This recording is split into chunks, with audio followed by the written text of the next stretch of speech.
رسول پاک صلی اللہ علیہ وسلم کی ذات اقدس تشریف لائے۔ آپ کے تشریف لانے سے کائنات میں لوگوں کو ایمان ملا، اللہ تعالیٰ کا تعارف ملا۔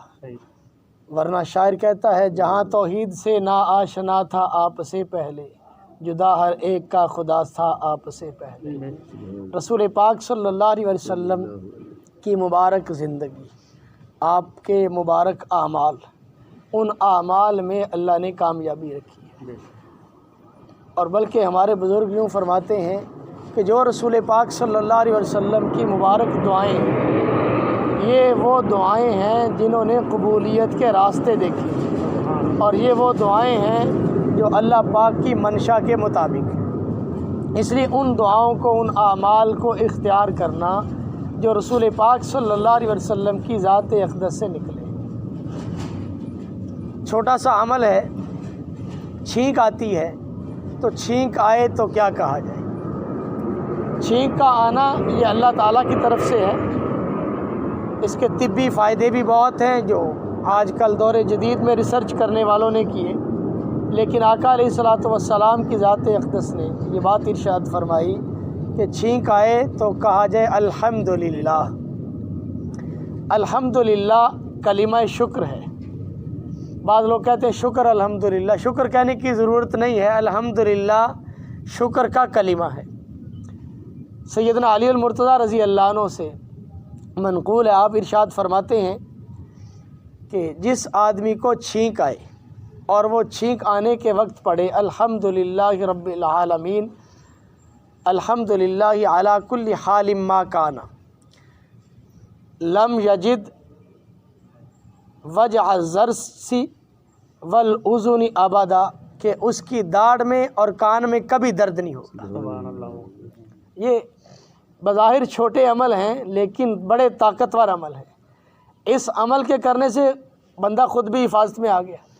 اب دل ہے یہ خون کو پمپ کر، 1 منٹ میں لکھا ہے لکھنے والوں نے کہ 5 لیٹر خون پمپ کر رہا ہے دل 1 منٹ میں۔ کیا اللہ نے آلہ لگایا ہے، ہر وقت چل رہا ہے۔ اور جب چھینک آتی ہے تو اسے تھوڑا سا ریلیکس ملتا ہے، وہ تھوڑا سا رکتا ہے اور چھینک آ جاتی ہے۔ اور اس چھینک کے آنے پہ الحمدللہ کہتا ہے کہ اللہ تیرا شکر ہے تو نے اسے جاری فرما دیا۔ اب یہ ایک عمل تھا۔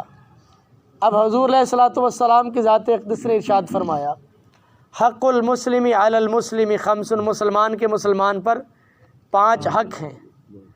ان 5 حقوق میں سے ایک یہ ہے کہ تشمیت العاطس، اگر کسی کو چھینک آتی ہے اس کا جواب دے۔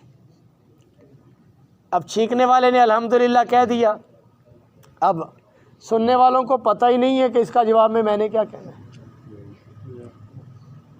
اب سننے والا کہے گا یرحمک اللہ، اگر چھینکنے والا میل ہے یعنی مرد ہے تو اس کو کہیں گے یرحمک اللہ، اگر فیمیل ہے تو کہیں گے یرحمک اللہ، کاف کے نیچے زیر آ جائے گی۔ اب یہ عمل ہمیں تو بظاہر، کیونکہ ہمارا اتنا تعلق نہیں، جس کا جتنا بڑا تعلق ہوتا ہے اتنا اس کے ہاں عمل کی قدر ہوتی ہے۔ ابو داود شریف کے مصنف ہیں امام ابو داود، ان کا ایک واقعہ لکھا ہے۔ یہ ساحل کے کنارے تھے، ایک کشتی قریب سے گزری، اس میں ایک آدمی کو چھینک آئی، اس نے کہا الحمدللہ۔ انہوں نے اسے یرحمک اللہ کہا، وہ کشتی گزر گئی۔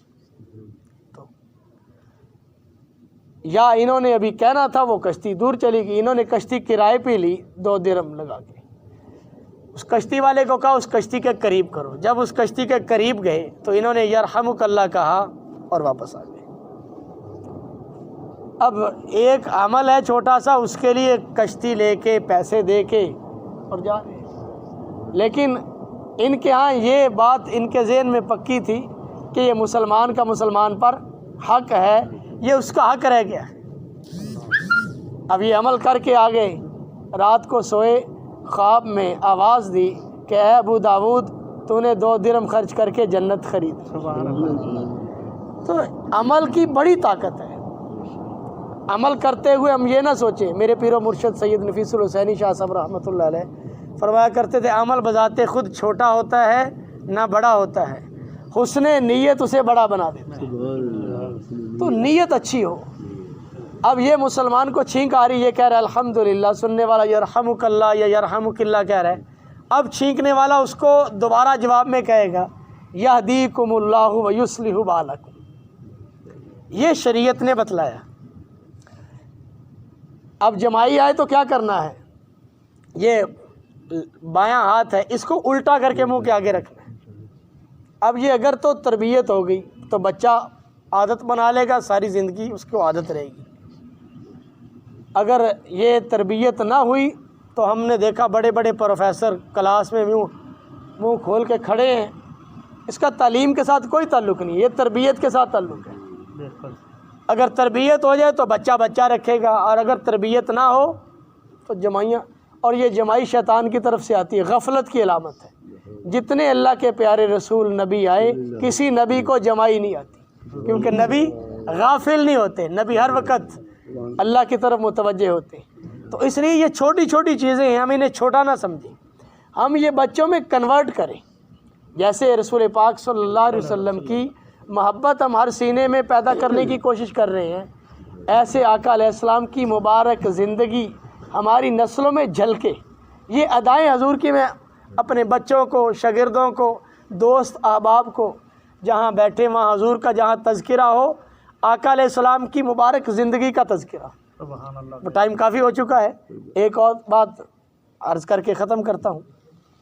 رسول پاک صلی اللہ علیہ وسلم کی ذات اقدس جب سونے کے لیے بستر پہ تشریف لاتے تو پہلے تو جب گھر میں تشریف لاتے مسواک کرتے، جب گھر سے باہر جاتے مسواک کرتے، نماز سے پہلے مسواک کرتے، وضو کرتے مسواک کرتے، صبح تہجد کے لیے اٹھتے مسواک کرتے، ہر وقت مسواک چل رہی ہے۔ سونے سے پہلے وضو بناتے اور مسواک کرتے۔ اب باوضو سونا کیسا ہے؟ حالانکہ جب آنکھ لگے گی وضو تو ٹوٹ جائے گا، لیکن اس کی برکت کتنی ہے؟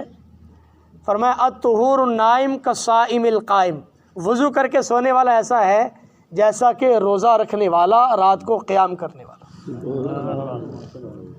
اب یہ اپنے بستر پہ آئے تو آقا علیہ الصلوۃ والسلام کی ذات اقدس نے 1444 سال ہجرت کو ہو گئے، اتنے سال 45 سال اس وقت یہ بات ارشاد فرمائی کہ اپنے بستر کو جھاڑ لو، کہ کل کو میرے کسی امت کو کوئی چیز کاٹ لے تو مجھے تکلیف ہو۔ اتنے صدیاں پہلے یہ بات بتلا دی، بستر کو جھاڑ لیا جائے، کہ بستر میں کوئی چیز ایسی نہ ہو۔ کپڑے پہنتے ہوئے بھی کپڑوں کو جھاڑ لیا جائے۔ کسی زمانے کی بات ہے تو میں نے وہ ٹراؤزر شرٹ پہنتے تھے، کرکٹ کھیلتے تھے، تو میں نے نا شرٹ ایسے ہی اتاری اور اس کو پہننے سے پہلے ایسے میرے ذہن میں آ گیا اس کو جھاڑ۔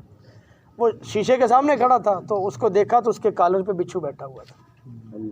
یہ بڑی پرانی بات ہے، یہ تقریباً کوئی 1996-97 کی بات ہوگی۔ تو اب وہ اگر سنت کی ادائیگی نہ کرتے تو ہو سکتا ہے وہ بچھو یہاں بیٹھا وہ کاٹ لیتا۔ تو سنت میں خیر ہی خیر ہے، بستر کو جھاڑ لیا جائے۔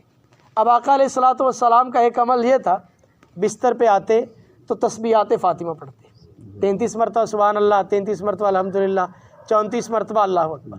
آدمی جتنا تھکا ہو یہ تسبیحات فاطمہ پڑھ لے، بندہ فریش ہو جائے۔ سبحان اللہ، بالکل۔ پھر آقا علیہ الصلوۃ والسلام کے متعلق حدیث میں آتا ہے، آپ علیہ الصلوۃ والسلام کی ذات اقدس آخری تینوں کل پڑھتے، پڑھ کے ہاتھوں پہ یوں کرتے، سر سے شروع فرماتے، چہرہ پہلے سامنے والے سارے حصے پہ ہاتھ پھیرتے، پھر پیچھے سارے جہاں تک ہاتھ پہنچتا ہاتھ پھیرتے، پھر دوسری مرتبہ ایسے کرتے پڑھ کے تینوں آخری کل، پھر ایسے پھیرتے ہاتھ دم کرتے، 3 مرتبہ ایسے ہاتھ پھیرتے دم کرتے، اور پھر دعائیں پڑھ کے سو جاتے۔ تو جو یہ عمل کرے گا اس کی اللہ تعالیٰ حفاظت فرمائیں گے۔ اب جو دعا پڑھ کے سو رہا ہے، یہ ایک چھوٹا سا کلیہ ہے، عموماً ہر امت کی عمر، اوسط عمر نبی کی عمر کے مطابق ہوتی ہے۔ آقا علیہ السلام کی عمر 63 سال تھی، اس لیے اس امت کی عمر جو ہے اوسط عمر 63 برس ہے۔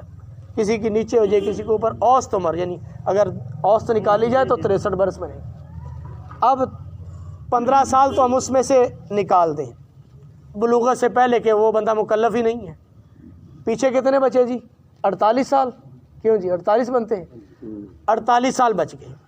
اب ہر بندہ کم از کم بھی سوئے تو 6 گھنٹے 24 گھنٹوں میں نیند کرتا ہے، یہ چوتھا حصہ ہے۔ اب 48 کا چوتھا حصہ نکال دیں ہم، کتنا بنے گا جی؟ 32 چوتھا حصہ نکال دیں، 12 یہ 12 سال تو پکے عبادت بن سکتے ہیں نا، نبی کے طریقے پہ سو جائے دعا پڑھ کے، صبح اٹھ کے دعا پڑھ لے، 12 سال تو پکی عبادت کے بن سکتے ہیں۔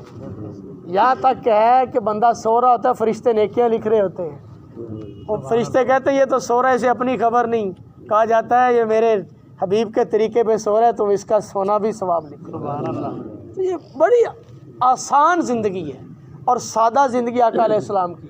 یہ اگر ہم تھوڑا سا اس کے اوپر کوشش کریں گے نا، چل پڑے، تو انشاءاللہ پھر بہار ہی بہار ہے۔ ماشاء اللہ۔ حضور علیہ السلام کی مبارک زندگی ہے، اس کو اپنا لیں اور چلتے پھرتے ذکر کی عادت ڈالیں۔ یہ درود شریف یہ نہیں کہ مہینے بعد یہاں اکٹھے ہو، ویسے تو ماشاءاللہ پورا مہینہ چلتی رہتی ہے، اس کی ہم عادت ڈالنے کی کوشش کریں۔ یہ جو ہم تسبیح پڑھتے ہیں، عرب لوگ اسے تسبیح نہیں کہتے، وہ کہتے ہیں مذکرہ، یہ یاد دلانے والی ہے۔ جب جیب میں چلی جاتی ہے تو بندہ پڑھنا بند کر دیتا ہے، ہاتھ میں ہوتی ہے تو چلتی رہتی ہے زبان۔ تو یہ جب عادت پڑ جاتی ہے تو پھر آدمی چلتا رہتا ہے۔ جنید بغدادی رحمۃ اللہ علیہ سے کسی نے کہا حضرت یہ اب بھی تسبیح پکڑی ہوئی ہے آپ نے؟ فرمان لگے جس کے ذریعے اللہ نے مجھے روحانی ترقی دی اس کو کیسے چھوڑ دوں؟ تو یہ تو ایک ذریعہ ہے، اس لیے ہم نے چلتے رہنا اور کرتے رہنا ہے، انشاءاللہ موت تک کرتے رہیں گے تو معاملہ اللہ آسان کرے۔ اللہ تعالیٰ عمل کی توفیق۔ رحمت کے لاکھوں سلام